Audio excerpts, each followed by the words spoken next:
So, thanks for the introduction. I'm Julien Thomas. So today I will talk about Android based on the Protected project, and this time based on a lot of bug hunting and bug bounty. And so you may have seen me in the past years already talking about Android security, technically speaking, like virtualization, ART structure, hooking. And so today we will still talk about Android, but contrary to the previous year talks, which were mainly technical, we'll see this time that by basically not doing any technical things, we can still do a lot of great things regarding Android security. And the objective of this talk today is to review data management on Android. So when I say data, I mean user data and not application data that we call assets. And basically is to review a lot of bad practices that we still see nowadays in data management by application developers, and to introduce how we can, how they should fix that, or also how can we use the fact that they don't use bad practice, that they don't do good practices to basically hack application data. And also I will make a side apartheid about like bug bounty hunting on Android, and well, what was the experience for a couple of minutes about this kind of activity. If one say what data exposure again on Android, that's not a brand new topic. I will say that when we focus about data leaks on Android, we mainly focus on like the system leaks, like basic core application leaks, such as before we had how we can basically retrieve the user identity based on the stock app misconfiguration. Today the talk will be much more like about like any developed app with a huge user base, bad practices, and how basically by installing this app we leak all our personal data, confidential data, and whatever.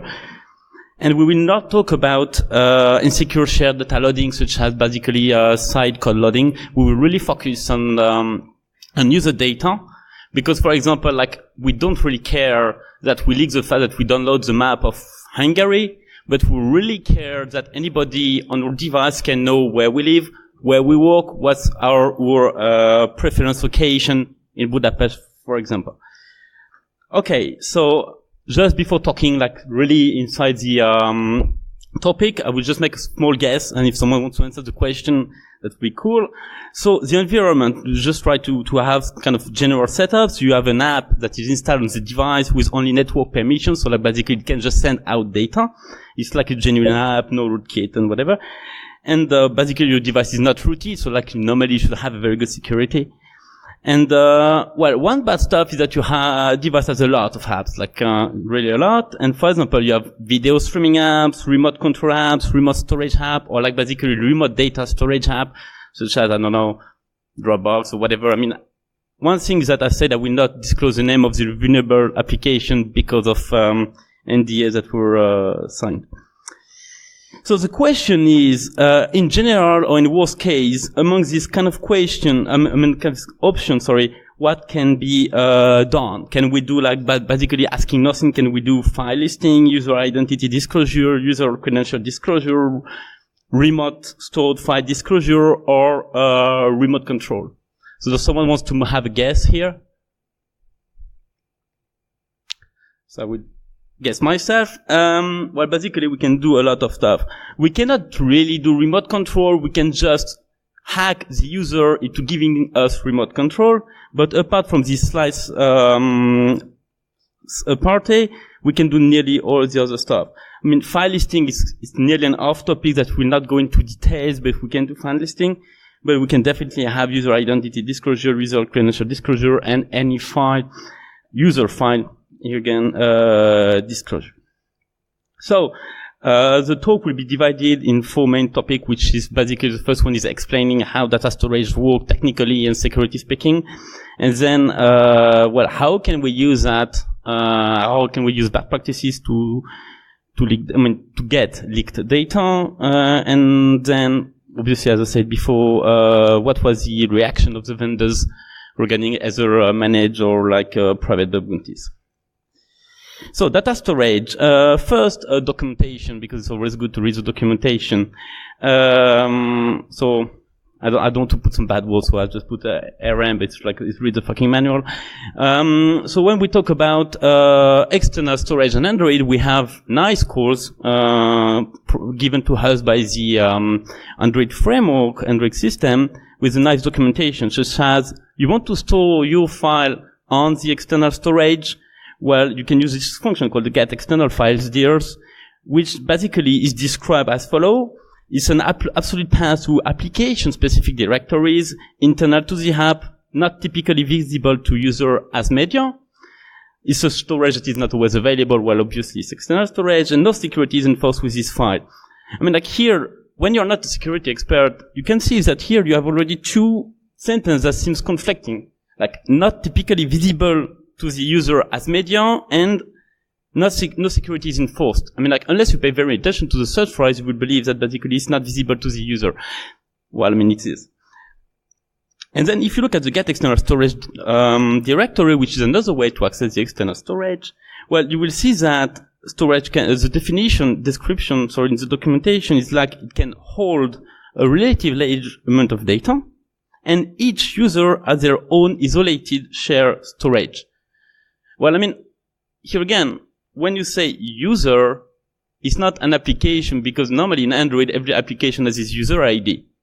No, when you say user, here is user, meaning the only guarantee you have is that each user on Android, like if you log in on the Android, is as isolated shared storage, but not each application.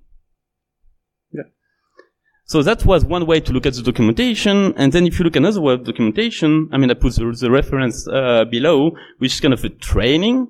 It describes a little better what's the distinction between internal storage, which is basically the files have here are only accessible by the app itself. That's what we call the private data folder.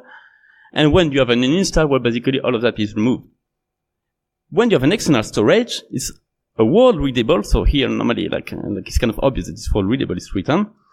However, you have two nice features, and we'll go back on this definition of features after, is that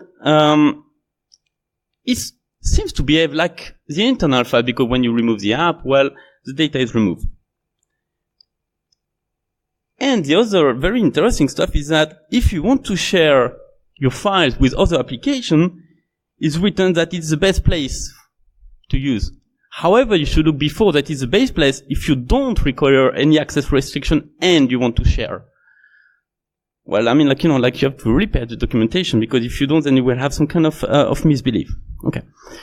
So, if we are a developer, not a security expert, but we have a developer. So now, after we read the documentation, well, not truthfully, so very general reading, we seem to see that developers have a correct vision of what internal storage is, because basically they will put on this folder core application data, such as databases, any private data, and low volume data. Because basically, if you want to to store a huge amount of data, you will lose the external storage as per documentation.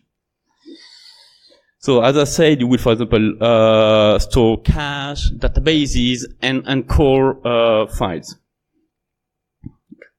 To do that, developers use a standard code. So like everything seems to be okay when we talk about the internal behavior on application. However, when you start to consider what is the vision of developers regarding non-internal storage, so the external storage, which is, here again, I will go on the definition of what we can call by external. Well, the objectives start to like not be so much match of what we can expect from. Because basically, so they will store data. Yeah, why not? They will store shared data. Okay, that's here again the definition. Then we start to store non-core data, meaning like any data that they processed. I mean, like, you know, like any data that you process, some of the data are like internal to the app because like it's really sensitive. And another stuff is that they will put their files that they want to share with other applications. Because when you misread the documentation, you believe that this is the best, or not to say the only way to share data is basically not to store on private, because if it's private, well, it's private and it cannot be shared. So it's stored on what we call the /sdk folder. However, here we start to have already, I mean, like even on Google or Android agree that it was kind of a very bad name because SD card, well, it's not SD card. I mean, like it can be an SD card if you put an SD card, but mainly nowadays with the device that have a lot of storage embedded, where it's basically a storage inside the phone itself. So it's not an external storage. And if you look also at the way the folder are named, you have really similar structure as the internal storage. We strongly give the impression when you are a simple app developer and without many security knowledge that you have the same practices and the same security because you store your file on your own app folder in the SD card. So it's really the same structure as the private folder. And as I said, also the documentation triggers one perspective if you don't read it carefully. So before talking about the security implementation and why we should care about internal versus external, let's talk about what when I used to have an answer as kind of a feature of the external storage. So the first one is that when you read the documentation, you see that if you use some function call, well, you restore a file on the device that is not removed after you uninstall the app. So some people see that as a nice feature for returning users, meaning if you put a file there, the user uninstalls the app and reinstalls the app, while the data is still here and working. Obviously, well, it's true, but it also means that it's accessible. And the second answer is that, well, we don't support SDK. Like I was talking with vendors that says, look, you have an issue because you store all your file on /SDK. Well, the answer was, yes, we know, but we don't support external SDK, so that's not a problem for us. Well, I mean, no. I mean, like SDK is an internal folder, as I said before. However, as I will also talk at the end of this talk, is that even if these arguments are so obvious to so that they are wrong, don't try to use that in bug bounties because, like, it's a dead hand. They will never agree with that. Okay, so now let's talk about security. Here again, both from a system point of view and an app developer point of view. So, as I said, private data is private. It means that only the app can access to the files inside the private directories. Is protected by 2 levels, by the Linux permission system. And if we start to talk about NuGet, by what we call an exception if you try to access files from an app that is not the app owning the private directory. When we talk about the external data, so the SD card folder, and if we stick to the Android function calls, we have permission required to access this folder. So, like before KitKat, it was required this permission for any action, and since KitKat, we only require read external storage to access any folder that is not our own external shared folder. And if we access directly, so not with the standard function call of Android, is still the same. If we talk very quickly about how it works in terms of implementation, so we have 2 levels. These are when we create a directory, we have what we call a daemon that is handling all the security on our behalf. And when we want to access files that is on the external storage, we have what we call a control based by the wrapper at the file system level. So we had before Fuse, which is file system in user space, and now we start to have SD card FS, which here again is a misleading word because it's not the file system of the SD card, but the file system of the /SD card folder, which is not external. And until Q, that will hopefully that we start already after the developer releases. Everything is owned by SD card. So we don't have fine-grade ownership on the SD card. I mean, that will change with Q, and a lot of promises on that. Okay. The other stuff is that content provider, because that's a nice framework to talk when we want to talk about data. We have a definition that is private data setup shall never be never be altered, which means that normally they cannot be accessed. However, they can be made readable and editable by what we call a content provider, which should be mandatory starting Q.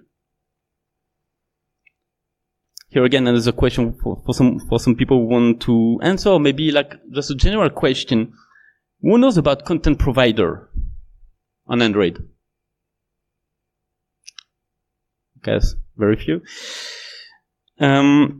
I should have said concept, vulnerability, and analysis tool. Like this morning, you had a workshop about like using Browser, for example, which is a way to analyze insecurity in content provider.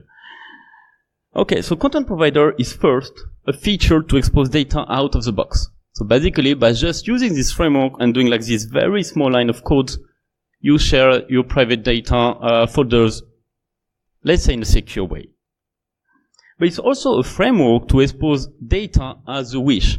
Basically, you don't only expose files, but you can expose database, you can expose queries, you can expose a lot of things with the framework version of the content provider. And so it's a very powerful framework.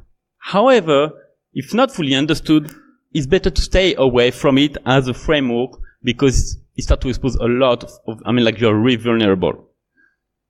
However, it's not reason not to use a content provider as a feature, because by using it with a basic definition, you expose your file in a secure way. You just have to pay attention to how you name folders. Basically here, you just have to pay attention to this line which says which folder you share. I don't think that's very complicated to do if you want to be secure. Developer perspective. Well, documentation is really complex on Android. You have a lot of documentation, a lot of place to find it. So the learning curve is is kind of high. And obviously, we all very know that the documentation is not the sexiest thing on the planet. Private folder is a constraint. If you talk with developers, you will see that private folder is bad because it's hard to debug, it's hard to share data. Hard to share data when you have content provider. Here again, it's much more that you don't know, and you don't read the documentation. On the other hand, external folder is great. From a developer perspective. It's easy to debug. You just plug in the USB and you have access to the SD card folder. You have a lot of storage and persistence is possible. And data sharing is believed to be easier. Here again, well, what's the difference between doing an open file or share file with content provider? It's really 20-minute difference. Consequences of this belief of developers. Private folder is mostly used when strongly suggested. I put mostly X%. We will see later what this X% means. Basically, it means that you have a function called get database path. Well, basically, every developer will use it. So databases are most of the time not exposed. However, the external private folder is extensively used because Believe has private. And we still have some developers that care about security. I put that in quote, because basically they care. First trick, where we put the file in the /sd curl instead of my data. That way nobody will find it if they try to find my data on my folder. Second trick, we will make the folder name or the file name invisible by prefixing with dot. That's the way in Linux to hide files, unless you do if you do ls-a is there. And third trick, if you store media, one best practice is to use what we call a media manager intent to say my data is here. Well, one way to hide your file, according to developer, is not to do this intent, so nobody will know that files are on the SD card.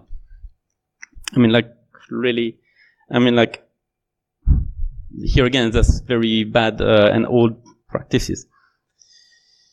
Okay, so now that we see the developer perspective, what does it mean when you have an Android phone? What really happen in real life with real application? Okay. So the initial objective was we report any non-explicitly shared data that we see. I didn't head well because most of the time the response was, well, it's not critical exposed data. Really, you expose user data, corporate data, but it's not critical. Ask your user. No better option. I had the answer that, yeah, we know we expose the data of the user, but we don't have any better option. Well, yes, you have content provider. Or the third answer was, yeah, we know that per default is insecure, but user can change the storage location. Really now you start to blame your own user for bad per default configuration. So that was not good, and after maybe 1 month or 2 months of sending this kind of reports, it started to be very depressing. However, I always have the same picture, like I'll be back. It's always the same output. It's like we upgraded the objective to say to people like, come on. Now, like, you cannot say that it's not important. Like we show that we specifically target data that is per definition not right to share. That's the only way to put these people like in front of the issue and they cannot say anything. So basically we show that we can expose user identification, application secret, user password, user web activity, corporate data, and user sensitive data. And non-deniable leaks. But still, as we will see, even if that's so obvious that this should not be shared, it's still very complicated to make vendors agree with that statement. So the candidate was that we don't target any apps. Like we wanted to, like, here again, target people that normally know their job, and when we discuss this kind of report, agree with us. So basically, we try to target this kind of issues. So as I said, user PI, emails, user profile, password, bank information, authentication token, credential, protocol, identification, browsing. I mean, all of that stuff. We try to see what we can do. And this is very interesting is that basically most of the major app leaks this kind of data. And when I say most of the major app, like there's a number of downloads officially in the Play Store, like you see that emails are disclosed by app with 2,000 download, user profiles with 5.5 billion, password 100,000, bank information 6 million. I mean, like, I will not make the vote list, but like basically we had an expectation to target still a good, a reasonable size of the user base to say like, you know, like, come on, like you're handling the data of millions of users, like you should really care. Okay, so how do we look for bugs? So we first try to categorize the issue we want to target, then we listed the relevant candidate for, say, target. We detected the issue on one of the apps, so it's like a manual step. Then we try to categorize this issue and define a reproduction pattern. We run, then the idea was to automate this analysis, which obviously was not really possible. So basically the only thing that was automated is the brain, meaning we know how to look for a bug, we know which bug to look, and basically we install, we look, we install, we look. So we should have some part of automation, which is the brain pattern. And then obviously after we did that, we restart at 1. So it was really this kind of game. And that I will present now. Okay, so first one, how to get user identity from logs. Logs, I mean, like everybody knows here, logs contain a lot of data, really a lot, really too much. And developers basically have this nice stuff that when they put logs, they basically want to they want to easily use them. Basically, they put on these logs data, IDs, everything that identifies the user from the stand of view. But it's also true for any attackers. Like if by looking at a log, an app developer can know the user, well, any people who access the log can know the same thing.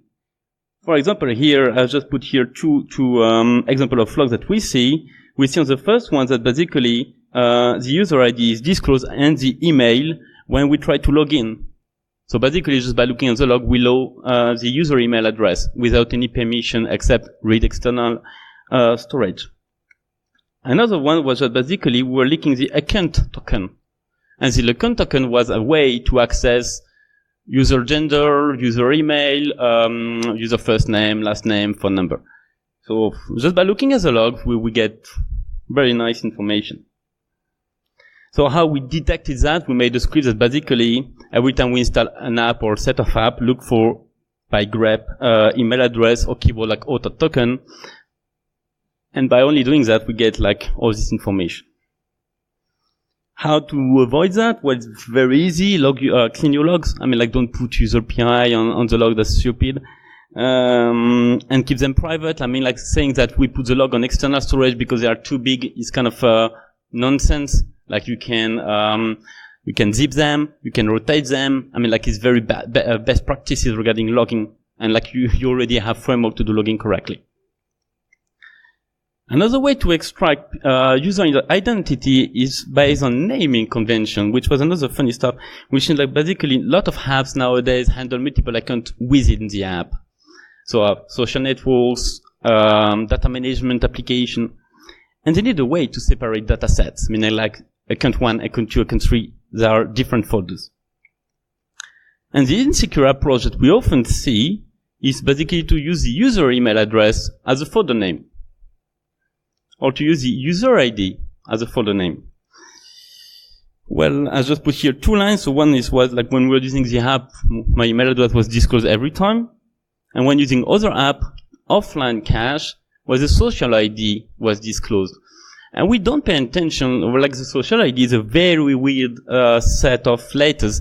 So when you look at that, you don't understand what it means. And luckily for me, well, I know very well this social ID. So when I look at this folder name, I say like, it rang the bell, and basically it was the raw, complete social ID, social network ID of the user.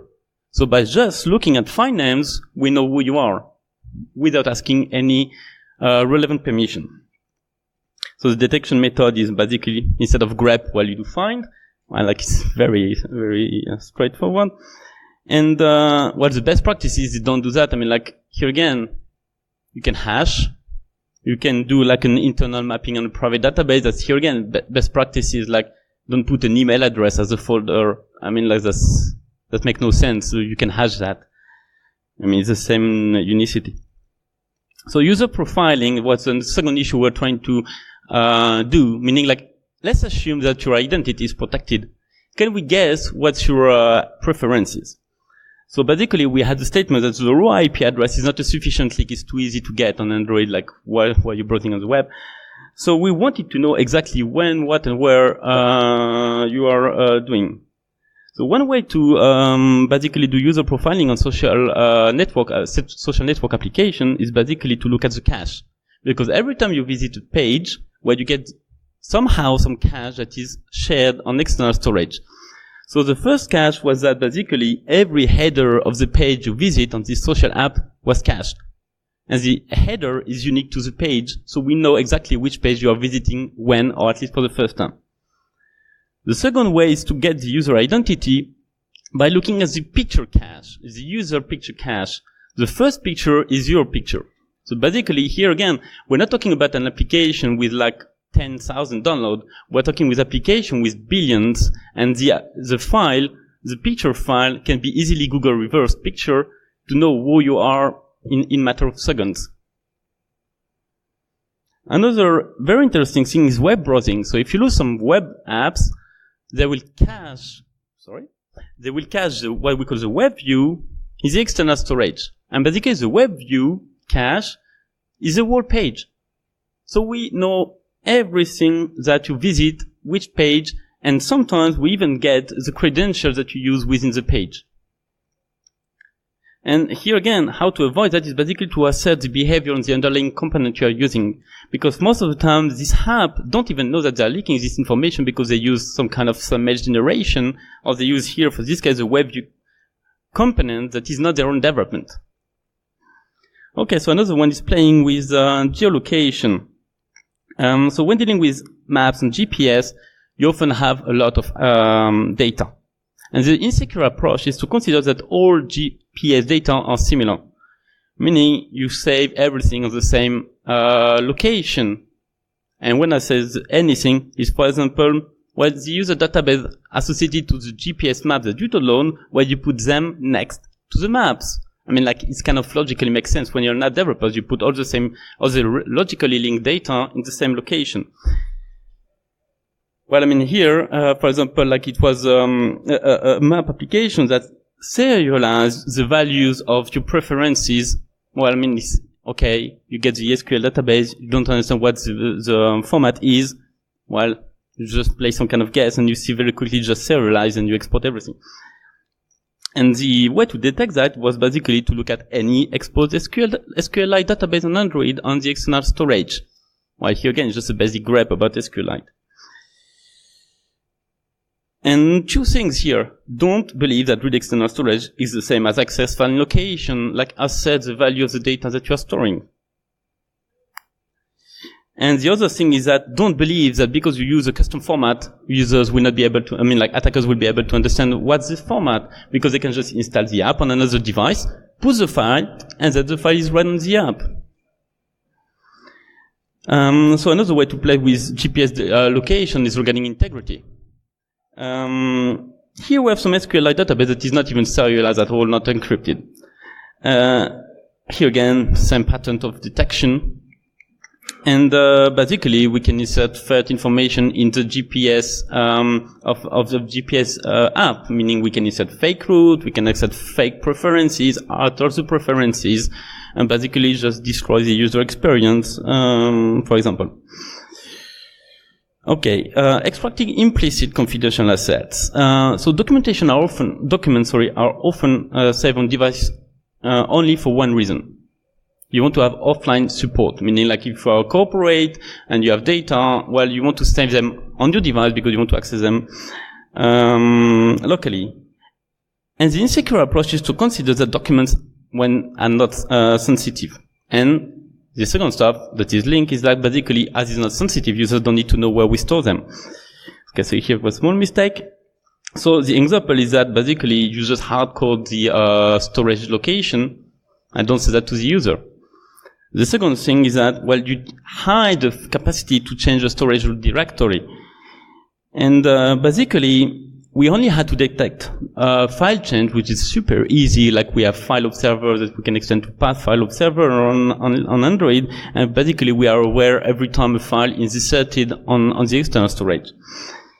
And here again, the only mistake is that, well, I mean, first don't make that static on the external storage because like some people that use your app may want to store confidential data and they want to know where it's stored or at least to choose that.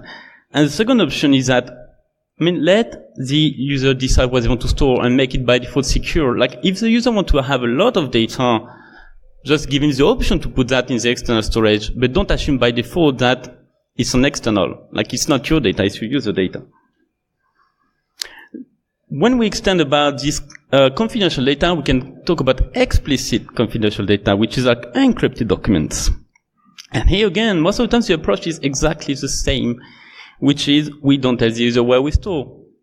And another consideration is that as we are on an Android system, we don't give the encryption key, like we keep that on the server, like, you know, it's top secret, top important. So we don't share that on the Android system, which is here not a bad vision. But the issue is that when you store file in the app external folder and you want to allow them to view, well, you have an issue because you don't have the encryption key. So basically what this app do, is basically they will take the sensitive data, encrypted data from the server. They will put that on the external storage, and two options. First one is that we just put them unencrypted because we don't have the encryption key locally, or we decrypt them on the fly and put them on the external storage, which in the end is the same. We have an encrypted confidential material on the external storage. Well, detection method is really exactly the same. It's like we just monitor for file change. And like, yeah, I mean, like just here again, pay attention when you store files. Just pay attention to what you store and how. Like when I was talking about this explicitly confidential data, it was even a feature on said apps that said we use this kind of vault or like secure vault or encrypted folder feature. It is a paid feature, but basically it's just like a folder on the external storage next to the unsecure folder. Okay, extracting explicit confidential data. I will just take the time. Still have some time. So, when we want to extract confidential data, the other stuff is that basically when you use SMS, no MMS, most of the user will believe that, well, it's fine. Files can be stored, like the files that you put on the MMS, is shared. So we put that on the shared storage. I mean, like basically you expose any data sent by MMS to any application installed on the device, even if you call them private. And even if it's not an MMS app, it's just like a conversation app inside the banking application with your bank manager. Some people have the consideration that as you share with someone, well, share with everybody. So the detection method here again was super easy, just like install the app, play with it, and see what's disclosed. And one way to do that better is just to assert how data is generated. Like if you exchange an MMS with a file that is already stored on the SD card, yeah, it's fine to cache it on the SD card. But if it's taken from the camera, for example, you take a nice picture of yourself and you want to send that to your partner, well, maybe you don't want that to be disclosed to any other app installed on the device. Okay, next one, injecting private data. I was talking about how we can access data that is stored on the external storage. Another thing that is really nice is that basically you can do the same in terms of alteration. Basically, a file is stored on the external folder, like a remote file, like for example a corporate data file that is stored on a server. Well, if you're an app, another app, you can just overwrite the file locally, and the next time the user will open the data management app, it will sync back to the server the modification that you made, which is quite cool to upload any data that you want on the corporate server. One of the things what's possible is that basically, if you want to share file, like you have this share feature, like I want to share to the Bluetooth, by Bluetooth to another device, or I want to share by email. Most of these apps, what they do is that they will store the temporary file that is the action between sharing to the other app in the external folder. And another thing that is really super great is that basically it will even disclose the fact that they put that in the external folder. So as an attacker, you just have to basically, at this right time, alter the data so that the genuine sender send a malicious file to the receiver. And here again, when you are talking about bank application, well, basically, the bank manager will trust your input because he believes it's your input, while it's not. Okay, so I think I'm running low on time, so this is exactly the same stuff, so I will just skip that one. And I will talk about extracting shared private data. You have to understand that when you disclose data, you don't disclose data. When you disclose two data, you don't disclose two data. Well, you disclose two data and the aggregation of said two data. And that has to be considered carefully, because, for example, when you disclose action traces or interaction traces, well, you disclose the word trace. You don't disclose each line individually. Which means that attackers, for example, here, when they see this kind of line repeating, know that, for example, this ID here is always, so it was for a remote control application, was always disclosed, basically the controller ID was always this one with that name, that one. So basically we can start to know who connect to the device of the user by this disclosure of internal data that seems not important. And what is great with that is basically we can, as an attacker, fake remote connection by using the same, not the same ID, but at least the same name, and the user will get a pop-up that someone with the same name as the one we have that used to control all device wants to connect to us. And I will not disclose the exact reproduction steps, but basically we can just cancel, sometimes we can even cancel the genuine request and replace with wrong, and the user will still believe that it's the correct user because the name, which is the only information displayed, is the same. Okay. So extracting user secrets, some data, some in-app data are de facto sensitive. Like it's not a question. And it's wrong to secure that every data that is processed within the app, as is processed within the app or is viewed within the app, can be disclosed. And here, for example, I'm talking about like when the app connects to the remote server and there is a failure, and you want to log this said failure, basically don't assume that the failure is caused by the user wrong inputs. Because when you do that, well, basically you put on the log email, first name, last name, and password, which sometimes, if it's a server-side mistake, is a real is a password. So basically on the log you put the user email and password. Well, that's great. Same thing when someone is viewing content and the app. It's not because they're viewing that on the app that you can disclose the bank account. Some bank apps, when you look at the bank account within the app, just cache that because it's a PDF that needs to be rendered, so it needs to be stored locally, but it's temporary. So we just put that on the shared folder. That's not right.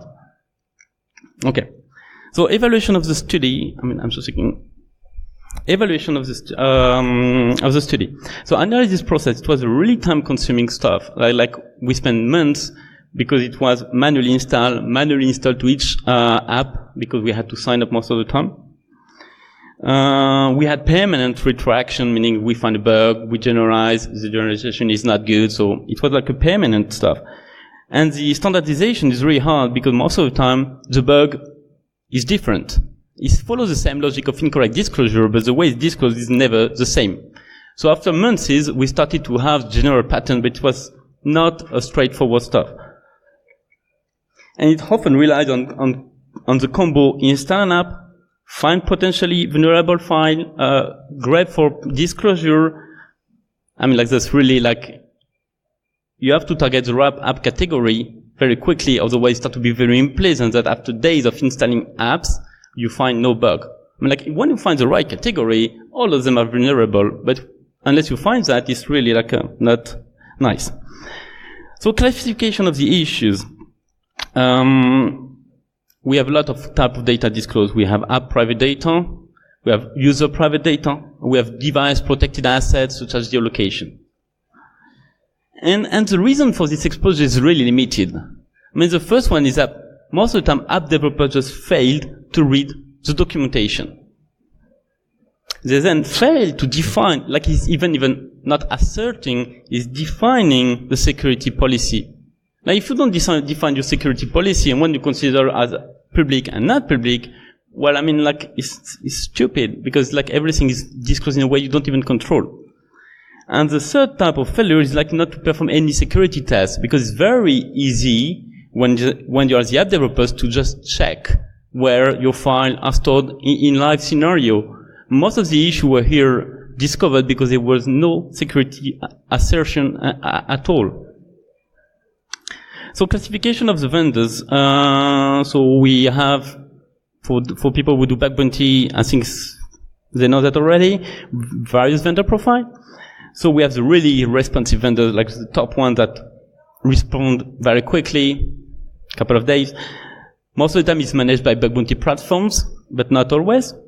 They acknowledge the issues, pay or give 1 year subscription to the software. I think I really prefer the payment option. Then you have the non-trustworthy vendors, which people that basically see your issue, just say, oh yeah, it's out of scope. Because, you know, like when you do bug bounty, you have a scope. Even if the issue is bad, well, they can still say it's out of scope if it's out of scope. Or they will say won't fix for maybe 2 reasons. One is because the product is end of life. So what we see a lot with device manufacturer. Or it's too much work to fix. So it's a question of benefits versus cost. And then you have this third type of vendor, which is majority of them, which is the ghost vendors. You send them email, you send them a second email, you send them a third email, no reply after a couple of months. But for the third one, type of vendors, I will say that's not the right approach because basically we're talking with Google about like what can we do? I mean, like when we're talking about 80s or plus vendors that disclose millions of user assets, I mean, obviously for us, the next step that was to escalate that to Google Play team, and that's work under progress. Classification of the vendors. After who kind of reply, then we try to understand what's the vision of them. And the first issue we had is like really how to explain the issue to them is really complicated. We have to explain to them what disclosing user email address or user identity is bad. I mean, like normally that's their own business, they should know what's bad. We have to disclose also to illustrate how sensitive the data is disclosed. I mean, like when you disclose user business such as corporate data, encrypted corporate data, normally we don't have to explain why it's bad. For content provider that I mentioned before, we even had sometimes to explain what does path transversal vulnerability means. I mean, like it's a very well-known security issue, very bad for the whole operating system, but most of the time vendors just say you have to specifically tell me why path transversal vulnerability is bad. I mean, like you just have to type these keywords on Google to find why it's bad. And the reason most of the time is because you should pay attention. When you talk to vendor, you have two business involved. You have the vendor business involved, and you have the users of the vendor application business. And when you start to go against the vendor objective to protect the user business, sometimes it starts to be very conflicting. The other issue is that sometimes, most of the time, it doesn't even worth the effort. When you have no reply, when you get a 1-year subscription, or when you get a T-shirt, I mean, like, it's cool, yeah, but when it takes hours to find the bug and more hours to explain the bug, I mean, a T-shirt is not really enough. And the last part is that even if you show everything written the issue, even in that case, changing the vision vendor is very hard. Okay, so conclusion. Even if I say it was very complicated and time-consuming to do this kind of survey, I mean, like, it's very interesting to do what else we can say, like, similar to dumpster diving on Android, because basically you're looking for a needle in a haystack, except that you don't even know what the needle is. And most of the time you don't even know where the haystack is. So it's very challenging. The analysis, as I said, was partially automated on the pattern side, but on the other side, most of the time manual, except that it is often reproducible, which is when you find one, well, you can be sure that if one developer made this mistake, a lot of did. And still, a lot of work is possible in this kind of study, and I hope that some people will be interested to do this kind of study too. We can build a real automation tool, meaning like really like put far less constraints on the manual side. We can extend the type of disclosure analysis and the candidate, because basically, as I said, we targeted huge user base, which normally means that developers are already very aware of what they do. But what happens when you have an app that has 100,000 downloads? I mean, like, we're talking about already 100,000 users, so potentially it's disclosure of 100,000 user data. We didn't look at this because we just like have a higher expectation in terms of user base. And another potential work is basically to use this disclosure to get even more exposure. For example, when we get token ID, going back to like understand how this ID is used in terms of API, as we did for one study, can disclose even far more data than the one that is on the device. Because if you disclose the authentication token of an API, where you can get all the user profile, even if it's not on the user device. However, one small stuff here is that we will work on that again, but two things here.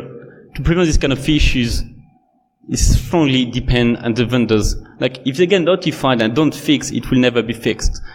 And the second thing is that if they still behave the same way as discarding most of the time these kind of issues, well, it doesn't even worse for security researcher to do this kind of work, because like it's a lot of time for basically nothing. Okay, so thank you for your attention. If you have any question.